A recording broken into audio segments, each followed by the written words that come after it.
This is Bam Pow Comic Hour with your hosts, Andrew Glonner and Chris Ramos. Tonight, we are going to review the classic, the infamous, the one and only Maus. Maus by Art Spiegelman. Yes.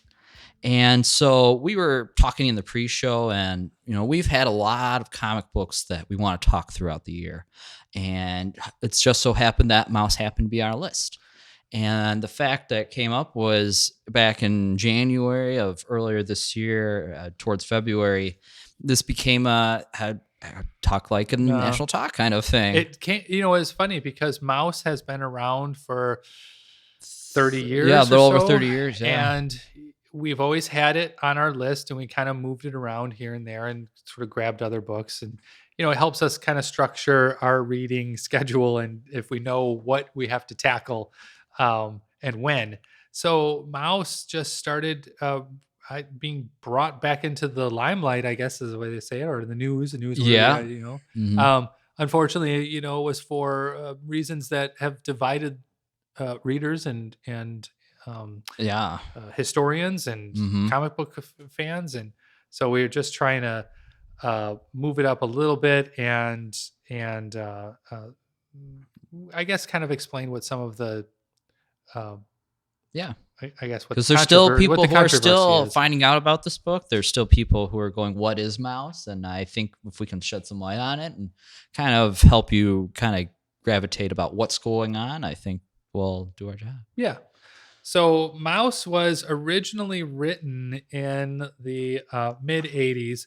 Mid 70s. Yes. And into the 80s as a serialized comic strip in a like an indie magazine. Yeah, raw magazine. Yeah, a comics magazine. A lot of times some of the non-mainstream underground artists. Yeah, that's a good word. Right. Yeah. We'll kind of like have this. Mad Magazine kind of started like that. Sure. A few other ones were just on the newsstands, but they weren't a comic book per se from the top 3 publishers. No, it was just a way for indie and different writers and artists to get their work in front of people. And it was just a different outlet to do it. It wasn't through like the most direct route, but it was just something to get their work published. Yeah, so kind of like you'd think the comics in a newspaper, but this was for comic book readers and usually distributed just through comic book stores. Yeah. So Art Spiegelman is both the artist and the writer of Maus, and Maus spelled M-A-U-S. Yes. So the first volume came out 1973 and wrapped up 1986. Yeah. And then the second volume is 1986 through 1991. And if you can get a copy, we highly suggest always making sure you get volume 1 and volume 2 together. Yeah. They've really packaged it in, I don't know. Sure. You can find them separately, but it's prominent that you have, when you go to read this book, this collection of stories, you read it as both 1 and 2 together. Yeah. You're going to want to make sure that the story is the complete story. And Art Spiegelman is still alive. Yeah. He's like in his late 70s, I think. Yeah. Yeah. His dad passed away. And this story is... it's taken from his dad's interviews that his son, I think his son was sort of a natural journalist a little bit, Sure. So he wanted to. Oh, yeah. And he wanted to be a cartoonist growing up as a kid. He talks about that. And his dad was like, no, you're not going to be a cartoonist. Sure. So he decided, it was kind of weird when you look at Art Spiegelman's early work. He has a lot of very serious work. So he wasn't just sort of, I wouldn't see him as a cartoonist. I'd see him more as like a literary illustrator or something like that. He's not like, doesn't want to draw like Disney movies. No, he definitely was never interested in Marvel or DC. He was very trying to get his point across or tell somebody a story. It's very social, conscientious stuff. Serious work. Yeah. So Art sat his dad down, who was a Holocaust survivor, Vladek Spiegleman. And this book is both a illustrated version of his stories and His an conversations. illustrated version of his conversations with his dad. He recorded all of his sessions. Yeah. So he was able to then listen to those recordings and turn them into Yeah. I think pages those of comic books. audio, when you recorded on the, his tape recorder or whatever he had, I think that was pretty important and pretty smart when he's trying to make this like autobiography almost Yeah. about his dad, but in a different, just publishing in a different way and doing a different mindset that really hasn't been done, or at least prominently or famously done. So, Well, and it had been years. So, if you start reading this comic and you're getting this breakdown of him talking to his dad, and then his dad kind of saying, "Well, I'll tell you what's going on here," yeah, and they decide to sit down and kind of piece together, I guess, art. And us as the reader, we are more interested in how does this happen? How does the Holocaust happen? How does Sure. um, uh, sort of the subjugation of the Jews, and how does Czechoslovakia and Poland and all, how does this sort of break down, and how can we not repeat that? Right. And I guess just touching back on the conversations he had, he was I guess the most relatable part when he's talking about Art and his dad, was that he wasn't always like had a great relationship with his father at the time, and it was only until that his mother passed away that they got closer, and he kind of figure out, okay, what actually happened to you and Yeah. things like that. And he was kind of the rebellious child, growing up. So he was always frustrated with him, and, just getting a better relationship with your parents. I could kind of relate with that, So the book starts out sort of relating that story, and I just want to approach the artistic Yeah. choices that he made. Sure. One of the first things that jumps out to everyone is that mouse is for mice. Yep. So it's if you flip through the book, you'll notice that everyone is brought down to this animal Anamorphic. Yeah. Yeah. One of the early anamorphic stories, I guess, that Yeah, pop so culture's it's kinda like seen. mice, and then so the Jewish are mice, and all of the Germans are cats. But don't get us wrong, like this looks way different than something you would find in Disney or things like that. yeah, it's still drawn like where the mice are wearing, hats and glasses and vests and shirts, and Yeah. everything is, I think, drawn how you would expect real life to be. It's just that they have mouse heads and Yep. pig faces and Yeah. dog faces Mhm. and things.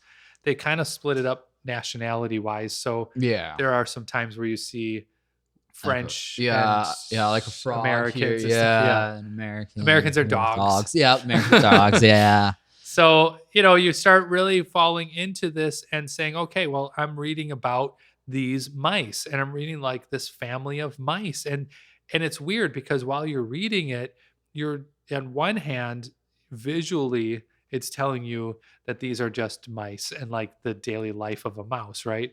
And then on the other hand, the writing is real and serious, and Yeah. you start snapping back to realizing that this is real life. Yeah. Like this was what Yeah. happened. He kind of addresses that at the beginning of the book. I'm like, this is what really happened to my father.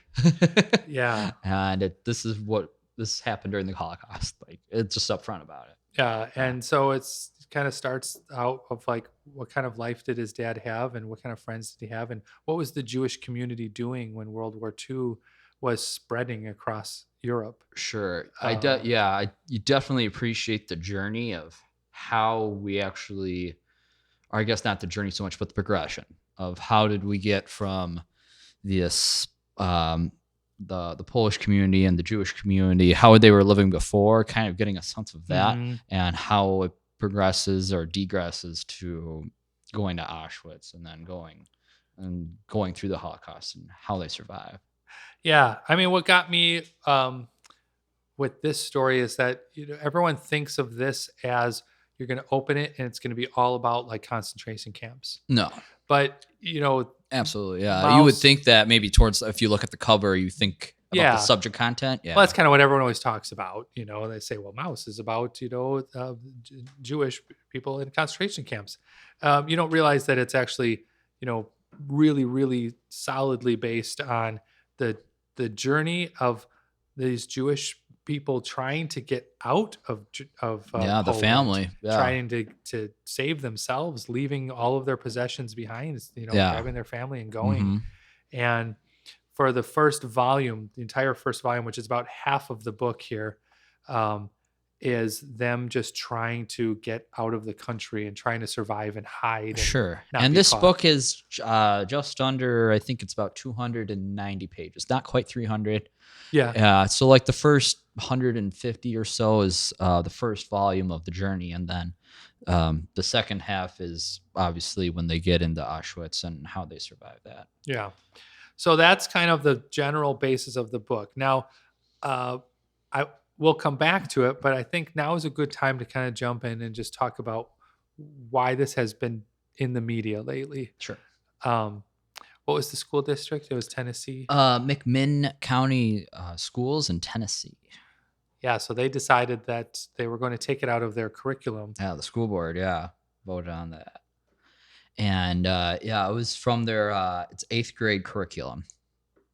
So it was taught like that. And the reasons, do you want to bring up the quote, I guess? Yeah, sure. What do we got? But just it was the reasons behind it were very shocking, to say the least, whether it was understatement or overstatement. Yeah, so the school board decided that they were going to take it out of their curriculum, and they said, we just want to make it clear. At first, they didn't really make it clear, but then everyone was really Yeah. pressuring them to say, what are you talking about? So they said, now they said, I want people to understand that this had nothing to do with the Holocaust on why we took it out of our curriculum. There's nudity that's not necessary. So they took it out because of explicit language, and there is a scene where there is a dead mouse that is in the nude. Sure. As a reader of a lot of comics Yeah. and just nowadays with people seeing so much on TV and so much on Netflix and just movies and everything Pop else. culture today Yeah. is a little more desensitized to everything. Just being really, I think, aware of all that now. Yeah. You think about when this first came out in the 80s and 90s. I think at that time it was a little more sensational than it is Yeah, now. we're just coming off of Comics Code. Yeah. Yeah. But for them to say, well, we decided that we're going to take it out, it really upset the comics community, and it really upset, the Holocaust survivors, and it really upset the Jewish community, because the biggest, I think, the biggest gain for this book is it's the only graphic novel to ever win the Pulitzer Prize. Yes. Yeah. And that's a big deal. Yeah, of course. that means it's kind of at the top of its list, And it's kind of propelled it past being just a comic, and it propelled it past just being a graphic novel. Sure. People saw it as a true literary piece. Yeah. And which is why it gives kind of this ability to teach it in schools and Yeah. give you kind of this different way of telling the Holocaust story to people in school. Well, and from my point of view, it's important to say that this is from the viewpoint of a survivor. Yeah. This is written and drawn from his son talking to his dad, who is a survivor, which is very down to earth. Yeah. Kind of feel to it. So this isn't diluted through some history book. Right. And it's not a documentary special. It's nothing that's been on the History Channel. And people aren't trying to pull out the more maybe not worldly aspects of it. Yeah, the bigger parts of it. They're not trying to make this is going to be a good headline here. It's just straight off what it is. It's just, this is what he said. Yeah. It is important, I guess, just real touch on quick. This was it's referenced as one of the big 3 comic books of the 80s, alongside Watchmen, The Dark Knight, Dark Knight Returns. So it is super critical to just put it up there, and it stood the test of time for sure. Right.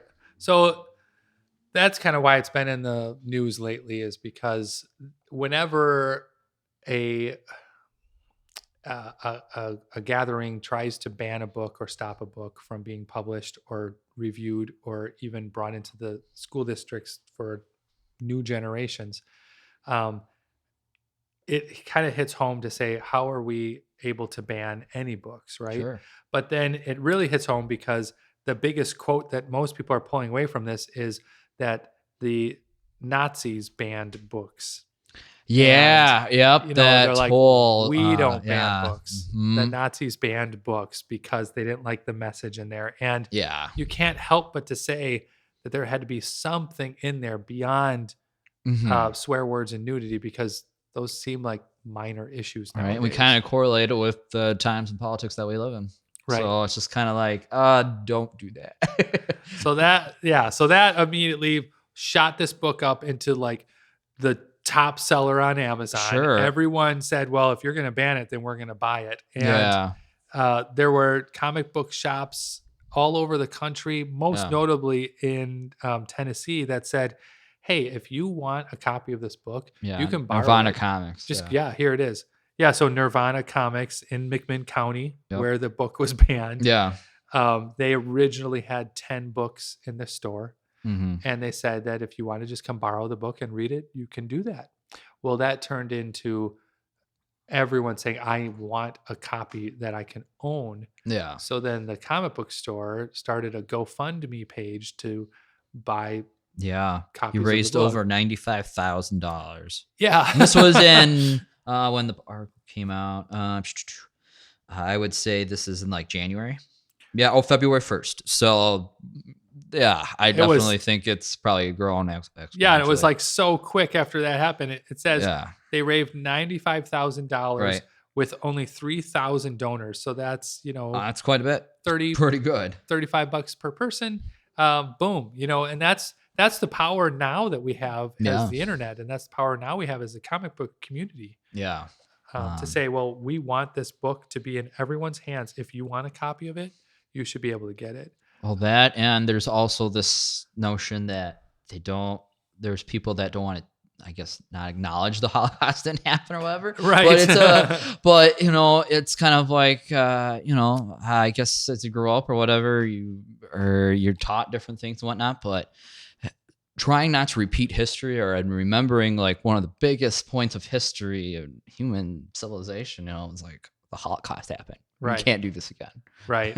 And, we are lucky that we have all of these mediums available to us to sort of show that and catalog it. And Absolutely. for us as comic book readers, and for us as, just the community and all of our listeners, this is the format that you want your stories to be told, because, anyone can read this. 8th graders can read this, is what this is from, people can connect to it, because the story that's written in here isn't a story about like history per se. It's about humanity and just how to treat each other. And, Right. And I think it's really smart that Art did change it into an anamorphic mice and cats and things, because it helps you kind of focus on the content, the writing, Yeah. And just thinking, wow, these mice, what they're saying and how they're living and the family that they have,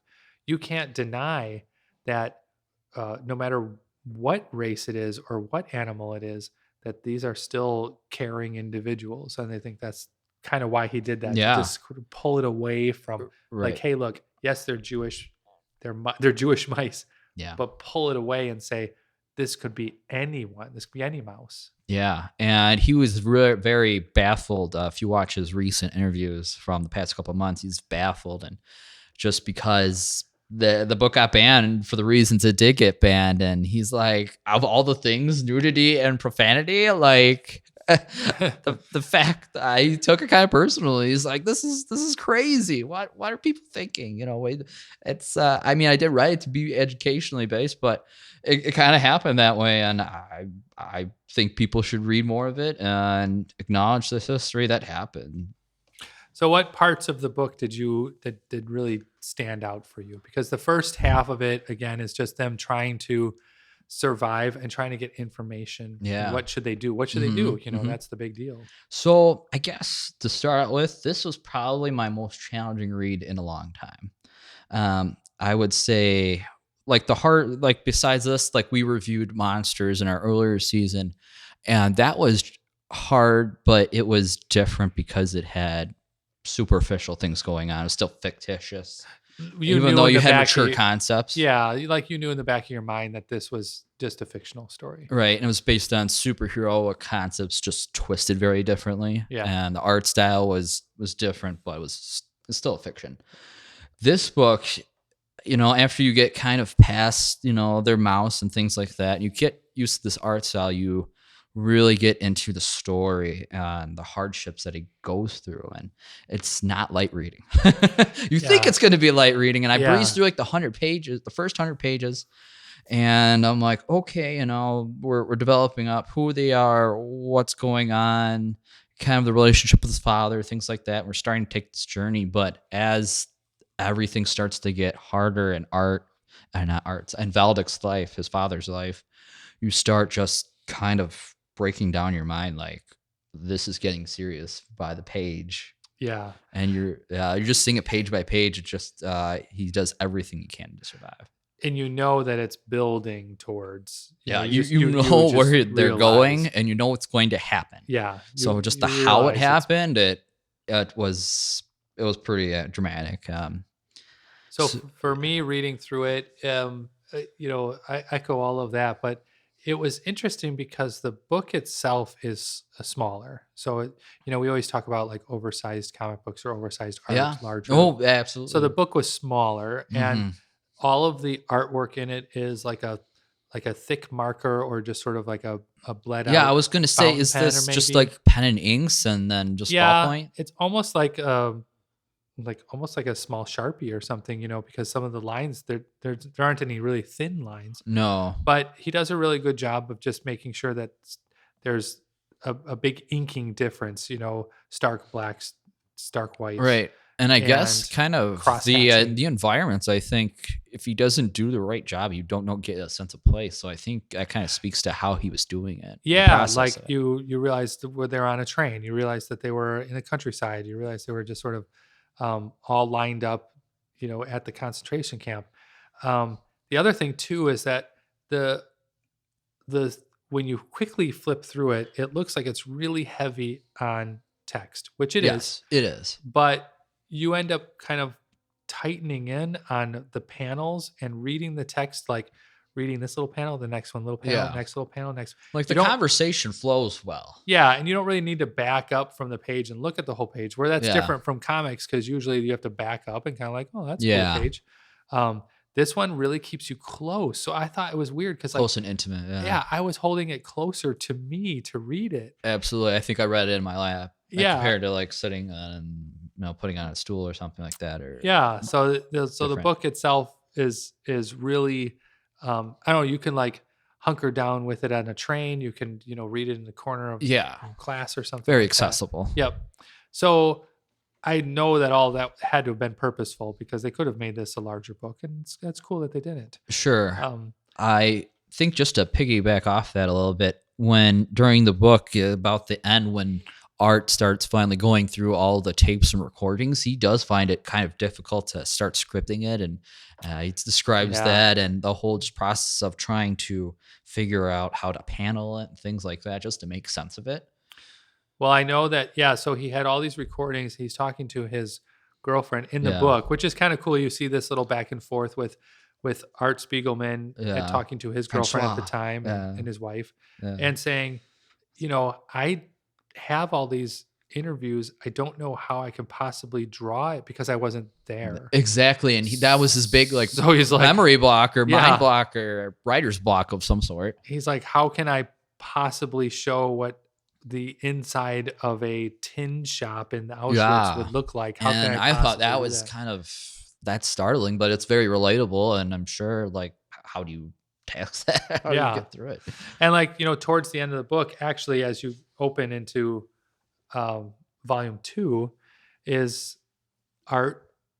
He drew himself sitting at his art board with a mouse mask on. So Yeah. he's human, but he has a mouse mask on, which is kind of like Yeah, saying the I'm a irony. mouse too. Yeah. And There is that a lot while we go throughout the book, or while you kind of reading through the book. He does have like this meta textual thing because he's writing about himself talking to his father. So Yeah. he is a character in his own right, book that he drew. like he is Wrote listening drew. to his recordings Yeah. in the book that he took for the book. Yeah. So it's kind of that early metatextual stuff. You know, you don't see it a lot, but it takes the right mindset to write and draw it and things like Yeah. that. Well, and so in page 201, he talks about himself, Mhm. and he says Vladek died of congestive heart failure in August of 1982. He said then after 8 years of work in September 1986, the first part of Mouse was published. Yeah, that was the start of volume 2. Yeah, he says it was a critical and commercial success. At least 15 foreign editions are coming out. He's got 4 serious offers to turn it into a book. And it was just a lot of this attention. He wanted to kind of use it as like, how can a second generation survivor connect to a Holocaust survivor? And he wanted to use it to like patch up his relationship with his dad, Yeah, you know? right. Yep. And I wonder if he was thinking at first to just sort of do this and then not publish it, like just Sure. do it as like a journal, Yeah. Kind of a memorial to his dad. And that's the part where he starts reflecting on his dad's influence in his life, and he becomes like a little kid, and then he like Yeah. grows up again. It becomes a little Sure. kid.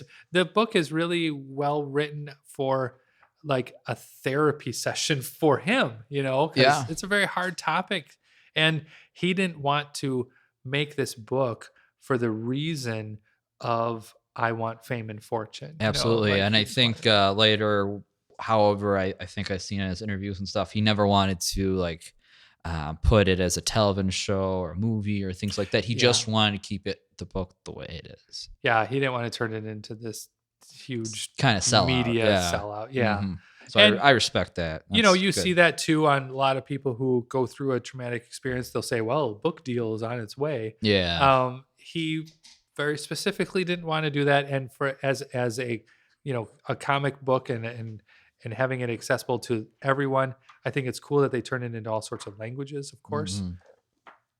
But at the same time, it's really something that leaves an impression in your mind. Yes, absolutely. Yeah. So I guess what else did you take away from this book? Well, so another thing too is his dad, when he's talking to him about the Holocaust, and he's saying, "Dad, here I'm here again. We're going to go interview. Let's, go for a walk right, or 'cause whatever." he right? could see his health degressing. Yeah. And he wanted to get the best. So he was content trying out to of him. kind of get this information out of his dad.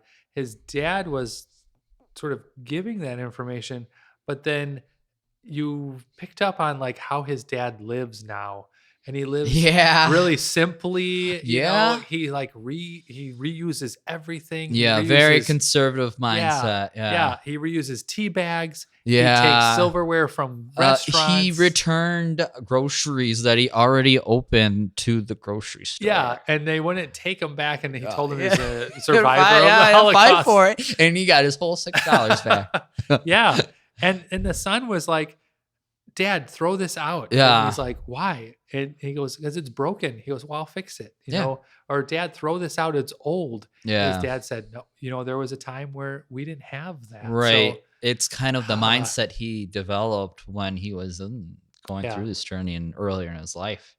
and there was a part in the book too at the beginning where they were just grabbing all of their belongings and just fleeing their home, and a lot of the people, whatever they had as possessions, they had to use to either bribe people, barter, sell, get train tickets. Yeah.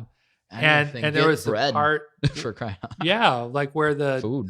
Nazis grabbed them, and he had like a gold watch hidden in shoe Yeah, and polish. on the shoe So polish, yeah, when they're in the camp, I was like, oh my gosh. So they're going to the camp, it's yeah. just a lot that, the only thing that they had to sell was all their jewelry, and they kept it really quiet because you just couldn't trust anybody. They didn't know who to talk to. Sure, and it kind of, when you're reading the book, you talk about, Valdek's talking about, like, his father-in-law, I think it was his.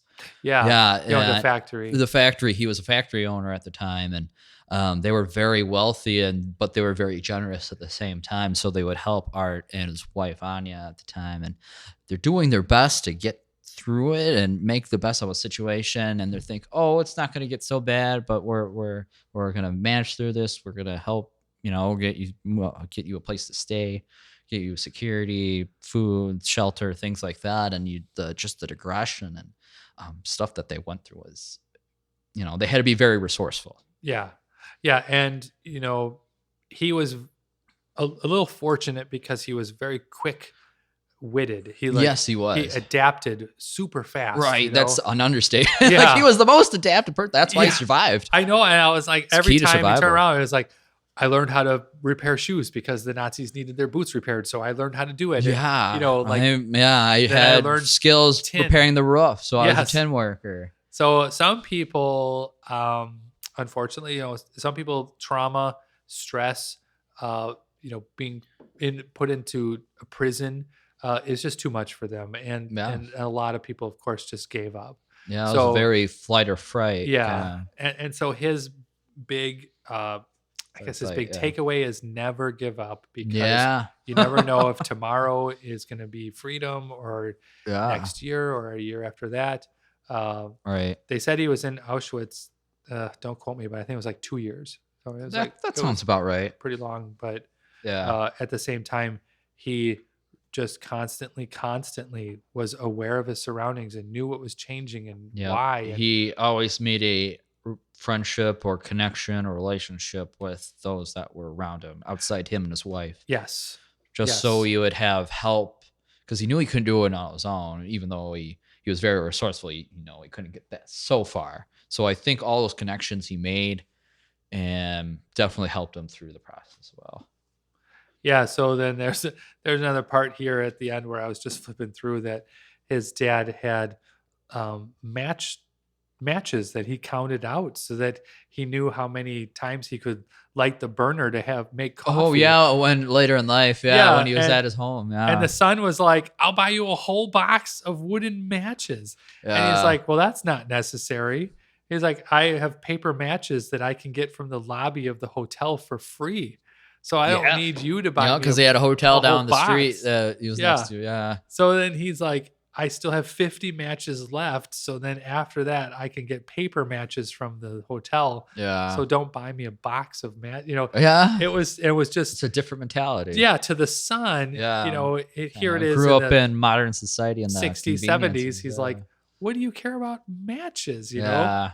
But even though the Holocaust had already been over for 30 years, his dad, of course, it changed him. It changes his mindset. And Sure, he's more relaxed about certain things and certain commodities, but he's still very resourceful, and he doesn't want anything to go to waste. yeah, yeah, and it's, I think that's not like trauma from the Holocaust, but it's also just saying, material items are not as important as everyone places. Yeah. And you need to make sure your family is safe and that your friends are close. And of course, I think his, as hard as he was on his son, of course, I think he was very proud that he had a son through all of this too. Yep. And he found a career that he was proud of and things like that. And he wasn't working super hard, but he still gave him a hard time. Like, "He won't go clean my gutters." Yeah. Why won't he go clean my gutters? I'm like, "I don't want to.